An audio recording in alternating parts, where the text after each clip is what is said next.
أعوذ بالله من الشيطان الرجيم. بسم الله الرحمن الرحيم. واصبر وما صبرك إلا بالله ولا تحزن عليهم ولا تك في ضيق مما يمكرون. إن الله مع الذين اتقوا والذين هم محسنون. صدق الله العظيم وصدق رسول الله الكريم ونحن على ذلك من الشاهدين والشاكرين والحمد لله رب العالمين. Hadirin ma'asyiral muslimin sidang Jumaah rahimakumullah. Tema khutbah pada kesempatan yang berbahagia ini adalah semangat sabar, spirit sabar di tengah COVID-19. Hadirin ma'asyiral muslimin sidang Jumaah rahimakumullah. Pada ayat yang tadi khatib baca di penghujung surah An-Nahl, di ayat 127 dan 128 Allah berfirman, A'udzu billahi minasyaitonir rajim. Bismillahirrahmanirrahim. Wasbir wama sabruka illa billah wala tahzan 'alaihim wala taku fi dhayqin mimma yamkurun. Innallaha ma'al ladzina taqaw wal ladzina hum muhsinun. Dan bersabarlah, dan kesabaranmu itu semata-mata dengan pertolongan Allah, dan janganlah engkau bersedih hati terhadap kekafiran mereka. Jangan lupa juga jangan bersempit dada terhadap tipu daya mereka yang mereka rencanakan. Sesungguhnya Allah beserta orang-orang yang bertakwa dan beserta orang-orang yang berbuat kebajikan. Hadirin ma'asyiral muslimin sidang Jumaah rahimakumullah. Beberapa pekan ini paling tidak ada dua isu yang cukup menggemparkan, menggegerkan di tanah air kita. Isu yang pertama yang sudah berjalan hampir 4 bulan ini adalah isu COVID-19 yang sampai hari ini justru bukannya menurun dari sisi statistik. Di new normal ini justru secara statistik terus merangkak naik, karena bisa jadi di beberapa tempat, di pasar, di tempat-tempat keramaian sudah tidak ada lagi social distancing. Bersyukur di masjid ini masih terus mengedepankan social distancing sesuai dengan protokol kesehatan. Isu yang kedua, hadirin sidang Jumaah rahimakumullah, beberapa pekan ini yang menyita juga perhatian adalah ramainya RUU HIP, rancangan undang-undang haluan ideologi Pancasila yang sempat ramai. Bahkan beberapa hari yang lalu juga sempat demo besar di berbagai tempat. Hadirin sidang Jumaah rahimakumullah, apa kaitannya dengan ayat yang tadi khatib baca? Kalau kita membuka tafsir Al-Quran, penghujung ayat yang tadi khatib baca di surah An-Nahl yang jumlah ayatnya 128 ayat, di juz 14, tepatnya di ayat 127 dan 128, di berbagai tafsir menjelaskan bagaimana perjuangan Rasulullah sallallahu alaihi wasallam berdakwah di Bukit Taif, dilempari batu, dihujani batu, dihujat, dicaci maki. Islam juga diembargo secara ekonomi, pendeknya dakwah Rasulullah sallallahu alaihi wasallam penuh dengan ujian dan ujian, termasuk di dalamnya ujian dari sekian banyak rentetan ujian kepada Rasulullah sallallahu alaihi wasallam.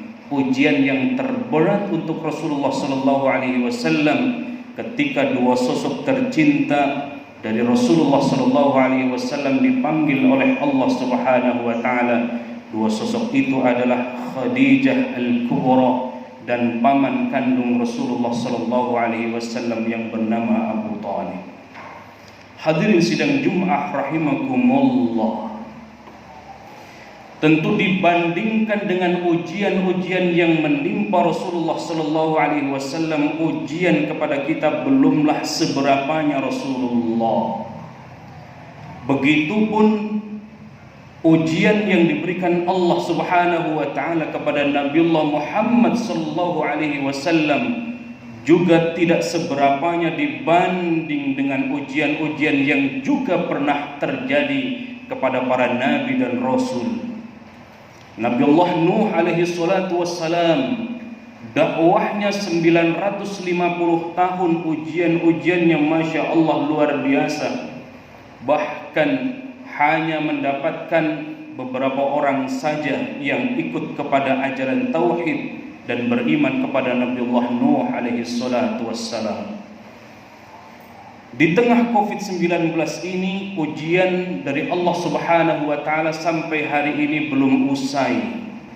Bahkan secara medis WHO pun belum menemukan obat yang pasti, dan bisa jadi masih terus dilakukan penelitian dan penelitian, sehingga berimbas kepada berbagai aspek, baik itu aspek ekonomi, aspek pekerjaan, dan aspek-aspek yang lainnya.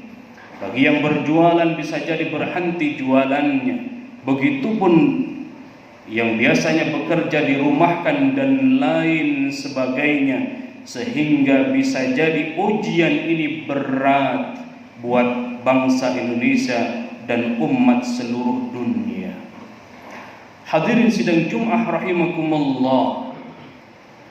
Melalui pesan ayat tadi Allah berfirman, wasbir wa ma sabruka illa billah, dan bersabarlah wahai Muhammad, dan kesabaranmu itu semata-mata dengan pertolongan Allah Subhanahu wa taala. Jamaah sekalian yang dimuliakan Allah Subhanahu wa taala, di tengah ujian yang tidak henti-hentinya untuk bangsa Indonesia, pun bisa jadi untuk umat Islam, maka bentengi kembali dengan spirit sabar, karena sesungguhnya kesabaran itu adalah semata-mata dengan pertolongan Allah Subhanahu wa taala. Wala tahzan alaihim, jangan pernah engkau bersedih hati, berkecil hati, frustasi, risau berlebihan dan lain sebagainya. Betapa banyak orang-orang saleh, termasuk para nabi, salihin, semakin diuji oleh Allah Subhanahu wa taala, semestinya semakin mendekat kepada Allah Subhanahu wa taala. Karena kita yakin ujian apapun yang diberikan kepada orang-orang yang beriman itu bukan karena murkanya Allah Subhanahu wa taala, tetapi justru Allah ingin menaikkan derajat hamba-hambanya. Wala taku fi dhaiqin mimma yamkurun, jangan pula, kata Allah, bersempit dada terhadap tipu daya yang mereka rencanakan. RUU HIP misalnya, jangan menjadikan kecil hati, jangan menjadikan kita bersempit dada, tetapi semakin menggelorakan semangat Pancasila. Jamaah sekalian yang dimuliakan Allah Subhanahu wa taala, di ayat selanjutnya Allah berfirman, innallaha ma'al ladzina taqaw wal ladzina hum muhsinun. Seolah-olah Allah berpesan melalui dua ayat terakhir di surah An-Nahl ini, spirit sabar saja tidak cukup, mesti ada benteng yang lainnya. Apa benteng yang lain itu? Disebutkan di ayat ini, di ayat 128, innallaha ma'al ladzina taqaw. Benteng yang pertama adalah sungguh Allah itu beserta orang-orang yang bertakwa. Kalau kita buka ayat yang lain, spirit Ramadan melahirkan pribadi orang-orang yang bertakwa. Orang yang bertakwa itu akan diberikan oleh Allah Subhanahu wa taala jaminan masuk surganya Allah, bahkan surganya itu seluas, bahkan lebih luas dari langit dan bumi. Semuanya itu diperuntukkan untuk orang-orang yang bertakwa. Orang yang berpuasa 1 bulan lamanya, lalu kemudian dari puasa itu melahirkan pribadi-pribadi yang bertakwa, dan orang-orang yang bertakwa itu Allah senang. Allah beserta orang-orang yang bertakwa. Tipologi orang yang bertakwa kembali dijelaskan di ayat 134 surah Ali Imran, di surah yang ketiga. Alladzina yunfiquna fis sarra'i wad dharra. Orang yang bertakwa itu memiliki kepribadian dia senang infak di jalan Allah, baik keadaan lapang dan keadaan susah. Wal kadhiminal ghaidh, yang kedua adalah dia mampu menahan amarah, wal 'afina 'anil nas, dan juga mampu memberikan maaf kepada siapapun. Jiwa pemaafnya tinggi. Maka Allah tutup, wallahu yuhibbul muhsinin. Allah sangat senang, Allah sangat cinta terhadap orang-orang yang berbuat kebajikan. Maka di ayat yang tadi khatib baca di surah An-Nahl, di penghujung ayatnya, selain Allah beserta orang-orang yang bertakwa, juga Allah menutup walladzina hum muhsinun. Allah juga beserta orang-orang yang berbuat kebajikan. Searah dengan ayat 134 di surah Ali Imran, wallahu yuhibbul muhsinin. Allah senang sekali terhadap orang-orang yang berbuat kebajikan. Muhsinin di sini menurut para ahli tafsir, orang-orang yang berbuat baik kendati kepada musuh sekalipun. Kalau kita berbuat baik kepada orang yang memang sudah baik kepada kita, tidak termasuk muhsinin. Muhsinin itu ketika kita berbuat baik kepada musuh maupun kepada orang yang zalim kepada kita. Mudah-mudahan ujian demi ujian kita hadapi dengan sabar, kita bekali, kita bentengi dengan takwa, kita bentengi dengan berbuat kebajikan. Insyaallah mudah-mudahan kita semua diangkat derajatnya oleh Allah Subhanahu wa taala, dan mudah-mudahan juga Allah segera mengangkat segala macam penyakit yang ada di negara kita. Amin ya rabbal alamin. Barakallahu li wa lakum fil Qur'anil azim, wa nafa'ani wa iyyakum bima fihi minal ayati wadh-dhikril hakim, wa taqabbala minni wa minkum tilawatahu innahu huwal ghafurur rahim.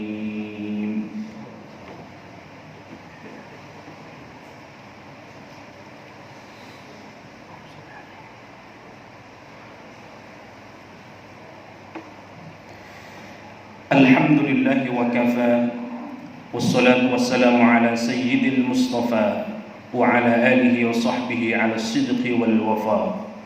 Ashhadu an la ilaha illallah wa ashhadu anna Muhammadan abduhu wa rasuluh la nabiyya wa la rasula ba'da. Qala ta'ala ya ayyuhalladhina amanu ittaqullaha haqqa tuqatih wa la tamutunna illa wa antum muslimun. إن الله وملائكته يصلون على النبي يا أيها الذين آمنوا صلوا عليه وسلموا تسليما. اللهم صل على محمد وعلى آل محمد كما صليت على إبراهيم وعلى آل إبراهيم وبارك على محمد وعلى آل محمد كما باركت على إبراهيم وعلى آل إبراهيم في العالمين إنك حميد مجيد. اللهم اغفر للمؤمنين والمؤمنات والمسلمين والمسلمات الأحياء منهم والأموات إنك سميع قريب مجيب الدعوات ويا قاضي الحاجات اللهم ادفع عنا البلاء والوباء والفحشاء والفتن والمحن والكورونا ما ظهر منها وما بطن ربنا تقبل منا إنك أنت السميع العليم وتب علينا إنك أنت التواب الرحيم اللهم استجب دعاءنا واشف مرضانا وارحم أمواتنا برحمتك يا أرحم الراحمين ربنا آتنا في الدنيا حسنة وفي الآخرة حسنة وقنا عذاب النار عباد الله إن الله يأمر بالعدل والإحسان وإيتاء ذي القربى وينهى عن الفحشاء والمنكر والبغي يعظكم لعلكم تذكرون فاذكروا الله العظيم يذكركم واسألوه من فضله يعطكم ولذكر الله أكبر أقيموا الصلاة